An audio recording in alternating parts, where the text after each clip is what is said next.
अच्छे से लिखिए, क्लियर लिखिए, स्ट्रक्चर्ड बढ़िया लिखिए। स्ट्रक्चर्ड मैनर का मतलब यही है कि सीरीज वाइज लिखिए, जो रिक्वायर्ड है उस हिसाब से लिखिए। कीवर्ड्स विजुअल रखिए सो डैट की क्लियरली विजुअल हो और आपको मार्क्स मिल जाए। फॉर एग्जाम्पल, प्यारे बच्चों नमस्कार, कैसे हैं आप सभी? उम्मीद करता हूं आप सभी स्वस्थ होंगे और अपने बोर्ड एग्जाम्स की तैयारी भी खूब अच्छे तरीके से कर रहे होंगे। प्यारे बच्चों, सीबीएसई ने 9 तारीख को एक जो सर्कुलर जारी किया था उसमें लिखा है कि introduction of on screen marking, OSM जिसको कह रहे हैं, फॉर क्लास 12, केवल 12वीं क्लास के विद्यार्थियों के लिए ओएसएम मार्किंग स्कीम लेके आया है सीबीएसई। ये आप पढ़ लीजिए। The central board of secondary education conducts class 10 and 12, इसमें 40 लाख स्टूडेंट्स, 6 लाख स्टूडेंट्स होते हैं। और इस प्रकार जो इस बार जो पेपर की चेकिंग होगी फॉर 12th क्लास, किस तरीके से होगा? The following benefit of OSM have been envisaged. कह रहा है कि एलिमिनेशन ऑफ टोटलिंग एरर्स, जो टोटलिंग करते थे ना पेपर चेकिंग में, उसमें क्या होता है, ह्यूमन एरर रहता ही रहता है, कुछ ना कुछ गलतियां रह जाती है। सो एक ही पेपर को 3 बार चेक करना पड़ता था, समझ रहे हैं? तो it use to consume time. Automation coordination reducing manual intervention, faster evaluation होगा। Teacher can remain in school में ही रहेंगे अब teachers, they will not be allotted any centre, just they have to remain in their school. OSS ID से login करेंगे and on computer screen they will be checking your answer sheets. Saving in transportation time, पैसा बचाएगी CBSE अपना। Post result verification of marks will no longer be required. जैसे कि मान लीजिए check हो जाएगा आज, 2 या 3 दिन में that subject result will be finalized, ठीक है ना? Involvement of teacher from all affiliated schools globally, environmentally sustainable digital evaluation. Schools are requested, schools को क्या कहा जा रहा है भाई? कंप्यूटर लैब है, पब्लिक स्टैटिक आईपी, जैसे आजकल सभी स्कूल में देख रहे होंगे आप लोग कि सब टीचर्स के ओएसएस आईडी मंगवाए जा रहे हैं, उनके ईमेल एड्रेस को अपडेट किया जा रहा है। This is for checking purpose only. PC laptops with window OS 8, operating system क्या होना चाहिए? 8 होना चाहिए उसमें। 4 GB रैम होनी चाहिए and 1 GB free space on C drive. Latest internet browser Chrome Edge Internet Explorer, Firefox कुछ भी हो सकता है, एडोब रीडर होना चाहिए। ये सारा स्कूल फैसिलिटी प्रोवाइड करेगा। To facilitate smooth implementation, CBSE will allow all teachers with OSS ID to log in with familiarize themselves with system से familiar करेंगे आपको, डरने की कोई बात नहीं है। conduct multiple dry runs for practice, पहले वैसे ही प्रैक्टिस करवाई जाएगी टीचर्स को, क्योंकि ये बच्चों के भविष्य का सवाल है, किसी भी नौ सीखिए को नहीं दे दिया जाएगा। प्रॉपर ट्रेनिंग कंडक्ट करवाएंगे। देखिए, release in organized training program for this and establish of center for issue resolution, release instruction videos for better understanding।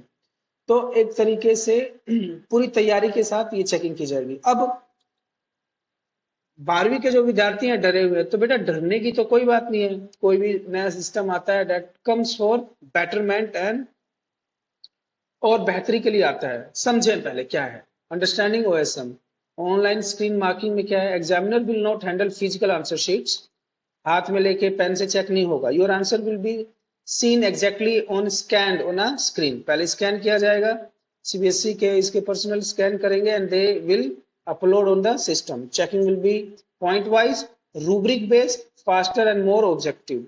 Her point को, जैसे कि मान लीजिए 4 पॉइंट है ना, तो हर पॉइंट्स के आपको नंबर मिलेंगे। ऐसे नहीं है कि भाई ये 3 मार्क्स का क्वेश्चन था, मैंने पढ़ा, मुझे अच्छा लगा तो आई गेव यू 3 मार्क्स और आई गेव यू 2 मार्क्स या 1.5, मेरे मूड के ऊपर हो गया। चाहे no, rubric will be there हर पॉइंट। जैसे ये मान लीजिए 4 पॉइंट्स के हैं, 3 मतलब 4 मार्क्स का है, तो हाफ मार्क्स इसका है, हाफ मार्क्स इसका है, और उसमें भी रूब्रिक बेस्ड होगा कि भाई क्या पॉइंट्स में चाहिए, वेदर दे हैव रिटन और नॉट।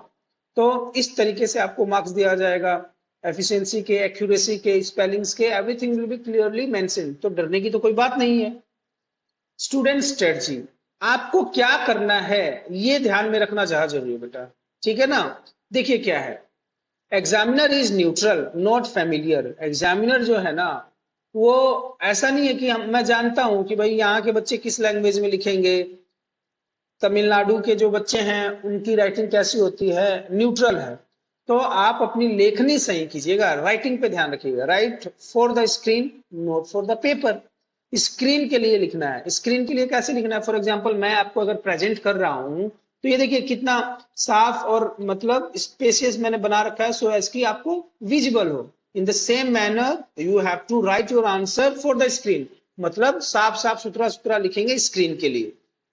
जैसे कि यदि मुझे लिखना है माई नेम इज प्रेम, तो मैं ऐसे नहीं लिखूंगा माई नेम इज प्रेम। देखिए ये तो समझ नहीं आएगा, ठीक है ना, एआई भी नहीं समझ पाएगा। You have to write clearly, आप साफ साफ लिखेंगे, जैसे कि ऐसे लिखेंगे क्लियर कि भाई समझ में आ जाए। माई नेम इज प्रेम, ठीक है ना, कि इजीली चेकिंग हो जाए। आप अपनी राइटिंग सुधारिए और इसमें क्या है, बड़े बड़े अक्षरों में लिखिए, कोई दिक्कत नहीं है। पेपर में पेजेस आपके खूब मिलते हैं, बड़े बड़े अक्षरों में लिखिए सो दैट की क्लियर विजिबल हो जाए। स्ट्रक्चर्ड आंसर हायर मार्क्स होगा।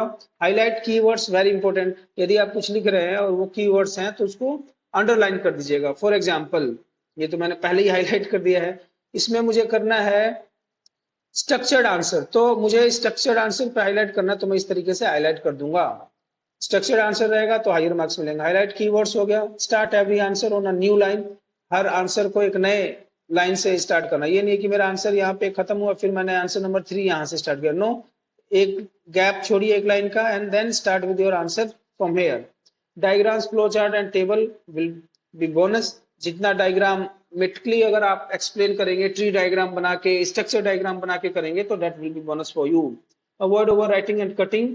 Right exactly what is asked, जो पूछा जाए वही लिखना है, बकवास नहीं लिखनी है उसमें, है ना, गाना नहीं लिखना है। Step wise answer in numerical, numerical में स्टेप वाइज लिखना है, प्यार से लिखना है। कई बच्चे क्या करते हैं कि जैसे कि मान लीजिए पेज में ये लगा देंगे, एक लाइन लगा देंगे, इधर लिखेंगे इधर, अरे मत बचाओ पैसा, पैसा नहीं बचाना है, आपने फीस पे की हुई है फॉर योर राइटिंग एग्जाम, तो आप पूरा वर्टिकली नीचे नीचे नीचे लिखते जाए। अगर यहाँ स्पेस बच भी रहा है तो छोड़ दो भाई, इसके विषय में नहीं सोचना है आपको। Right exactly what is asked. Time management जरूर है। लास्ट में ये कहूंगा मैं कि अच्छे से लिखिए, क्लियर लिखिए, स्ट्रक्चर्ड बढ़िया लिखिए। स्ट्रक्चर्ड मैनर का मतलब यही है कि सीरीज वाइज लिखिए, जो रिक्वायर्ड है उस हिसाब से लिखिए। कीवर्ड्स विजुअल रखिए सो डैट की क्लियरली विजुअल हो और आपको मार्क्स मिल जाए। फॉर एग्जाम्पल मान लीजिए मैं एक अगर एग्जाम्पल लूं, मैथ्स का ले लेते हैं कि भाई मैथ्स में क्या लूं, मान लीजिए पोलिनोमियल की एक इक्वेशन बनानी है, तो मैं लिखूंगा इक्वेशन, ऐसे लिखूंगा इक्वेशन फॉर पोलिनोमियल्स पूरी अच्छे से। और क्या है वो इक्वेशन, क्या है मतलब अगर हम लिखते हैं तो मैंने लिख दिया मान लीजिए x square plus 5x plus 10, ऐसे लिखना है जैसे कि क्लियरली विजिबल हो, मस्त मजा आ जाए चेकिंग करने वालों को। तो ये बिल्कुल ध्यान रखेंगे, please please please. All the very best. घबराने की कोई बात नहीं है, आप लोग बेहतर तैयारी कर रहे हैं और अच्छा ही होगा, अच्छे ही मार्क्स आएंगे। आप अपने आप में विश्वास रखिए और बिल्कुल बिंदास होकर पढ़ाई करके। टिल देन टेक केयर, खुश रहिए प्यारे बच्चों। स्ट्रेस लेने की कोई जरूरत नहीं है, क्योंकि आपने अगर अच्छी तैयारी की है तो जरूर अच्छा ही लिख के आएंगे। और सैंपल पेपर जरूर करते रहिए, घबराने की कोई बात नहीं है। धन्यवाद, खुश रहिए।